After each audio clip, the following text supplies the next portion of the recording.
La plateforme a été lancée depuis le 14 octobre 2025. Après ce lancement, la plateforme a connu plusieurs évolutions, notamment la gestion du contrôle a priori au niveau de la DCMP. Aujourd'hui, de nouvelles interfaces ont été développées pour prendre en compte la dimension contrôle a priori, surtout du DAO, avec une gestion des tâches. Ça veut dire qu'aujourd'hui, au niveau de la plateforme, lorsqu'un dossier arrive au niveau de la DCMP, cette gestion de tâches permet aux différents contrôleurs un suivi du dossier jusqu'au niveau du directeur. Ça facilite vraiment le partage des dossiers. L'autre aspect également, c'est la prise en compte des grilles d'analyse. Ça veut dire qu'aujourd'hui, au niveau de la plateforme, dans le contrôle a priori, il est très facile. Le contrôle a priori devient vraiment un instrument très facile à travers cette grille-là. L'autre aspect, c'est la déconcentration du contrôle a priori au niveau des pôles régionaux.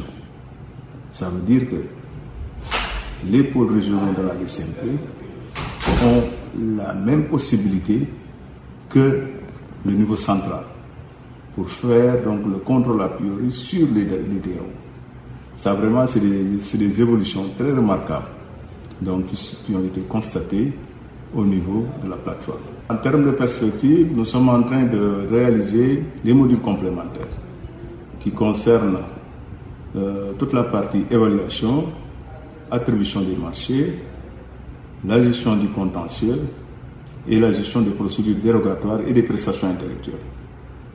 À l'heure actuelle, il faut dire que les développements ont été presque terminés et nous sommes dans une phase d'intégration de ces modules-là. Ce qui fait que la plateforme qui s'est limitée aujourd'hui simplement à l'ouverture des prix va pouvoir continuer jusqu'à l'attribution et en passant par les différentes étapes. Et cela va faciliter surtout la gestion du contentieux qui est devenue aujourd'hui donc une grande préoccupation.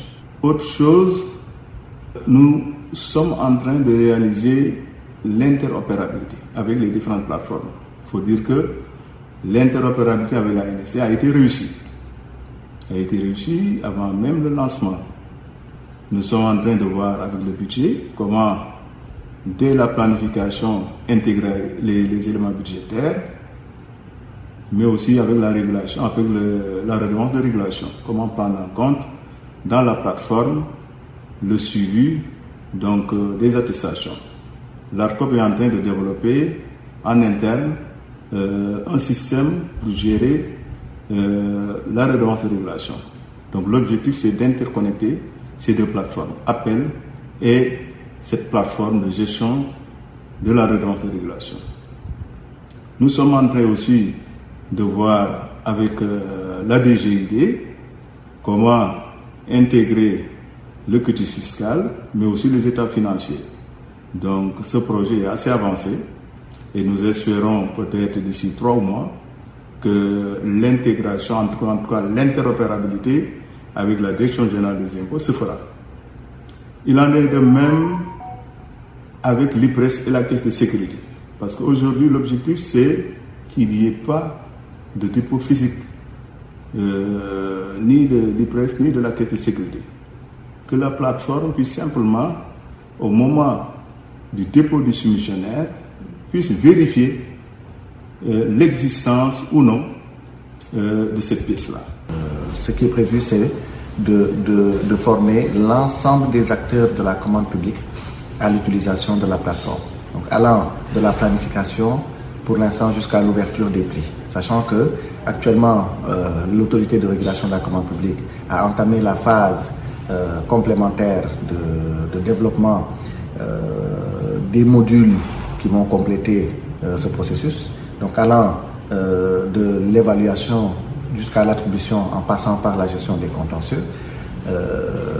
Actuellement, ce processus est en finalisation et normalement, au plus tard au mois d'octobre, tout le process de la planification jusqu'à l'attribution des marchés sera géré sur la plateforme Appel.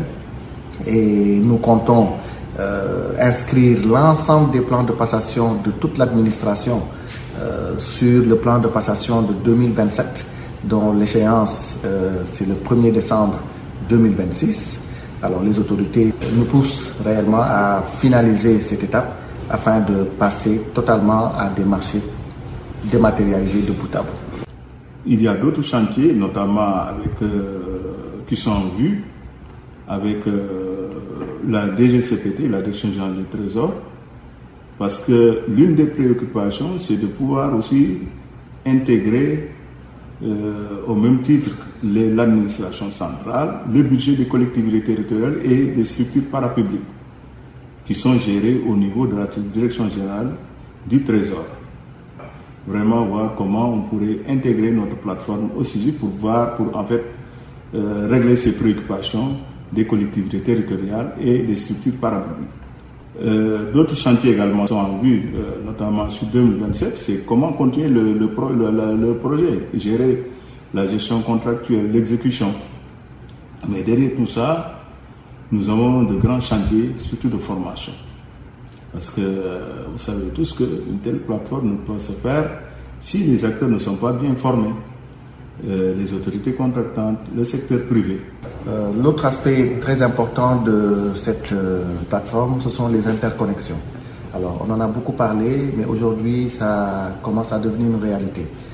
Tout d'abord, on a eu à interconnecter la plateforme Appel à la plateforme de l'ANSD concernant les NINEA. Donc, l'ensemble des fournisseurs qui sont inscrits sur la plateforme sont identifiés automatiquement par ININEA, donc c'est une plateforme de l'administration et qui permet d'identifier de manière unique le fournisseur. Cette identification unique à travers les interconnexions nous permettra d'attaquer les autres administrations qui produisent des pièces dans la commande publique, notamment le quitus fiscal, la DGID, le quitus fiscal et d'autre part les états financiers, l'attestation de la Caisse de sécurité sociale et de l'IPRES, ainsi que d'autres interconnexions qui porteront sur le budget. Aujourd'hui, nous savons tous que lorsqu'on planifie un marché, tout marché est lié à un budget. Ce budget est aujourd'hui logé au niveau de la Direction générale du budget sur un système. Nous sommes en train de finaliser cette interconnexion avec une identification unique qui est le NINEA, les informations sociales et fiscales des fournisseurs seront automatisées. Donc les attestations IPRES, Caisse de sécurité sociale, ARCOP, voilà, donc tout ça, on n'aura plus à demander aux fournisseurs de déposer ces pièces. Donc de manière automatique, le système va s'auto-compléter dès que le fournisseur va déposer son offre. Par exemple, si aujourd'hui un fournisseur participe à un marché où on demande des états financiers, le marché ne lui demandera pas de déposer des états financiers. Nous allons chercher directement ces états financiers qui ont été déposés initialement au niveau de la DGID. C'est l'un des piliers de la plateforme Appel et l'élément le plus important, je dis encore le plus important de la plateforme Appel. Tout un dispositif de sécurité a été mis en place, on ne va pas rentrer dans les détails. Une stratégie de sécurité a été mise en place et nous faisons tout pour que cette sécurité-là soit le pilier de la plateforme et que la confiance des acteurs s'installe, que ce soit des fournisseurs, que ce soit des autorités contractantes. Parce qu'aujourd'hui, une plateforme qui doit passer près de 2000 voire 3000 milliards en marché public se doit d'être sécurisée, donc d'inspirer la confiance de l'ensemble des acteurs. Alors aujourd'hui, nous ne lésinons pas sur les moyens pour mettre en place des politiques de sécurité, pour mettre en place des dispositifs, mettre en place des architectures qui permettront d'assurer la sécurité de la plateforme. Nous avons fait beaucoup de sensibilisation à travers les caravanes. Aujourd'hui, on a fait 3 caravanes. C'est Ziguinchor, Saint-Louis et Kaolack. Il reste donc la partie un peu sud-est vers Kédougou, Tamba, donc qui va être programmé, et la partie centrale, donc tout ce qui est Thiès, Diourbel. En tout cas, vraiment, il faut se féliciter qu'aujourd'hui, c'est une plateforme qui est utilisée, bien utilisée, parce que si on regarde les statistiques, nous sommes à plus de 1300 et quelques fournisseurs qui sont connectés, et aujourd'hui, nous sommes à plus de 106 donc autorités contractantes qui sont sur la plateforme. Parce que quand même, pour rappeler, la phase pilote dans sa première phase, on avait 50 autorités contractantes. Et dans cette phase maintenant qui se poursuit, cette liste a été élargie à une centaine d'autorités contractantes. Permet aux acteurs impliqués dans les marchés publics de s'approprier de cet outil qui est irréversible aujourd'hui au Sénégal. Donc c'est un outil central aujourd'hui dans la passation des marchés publics.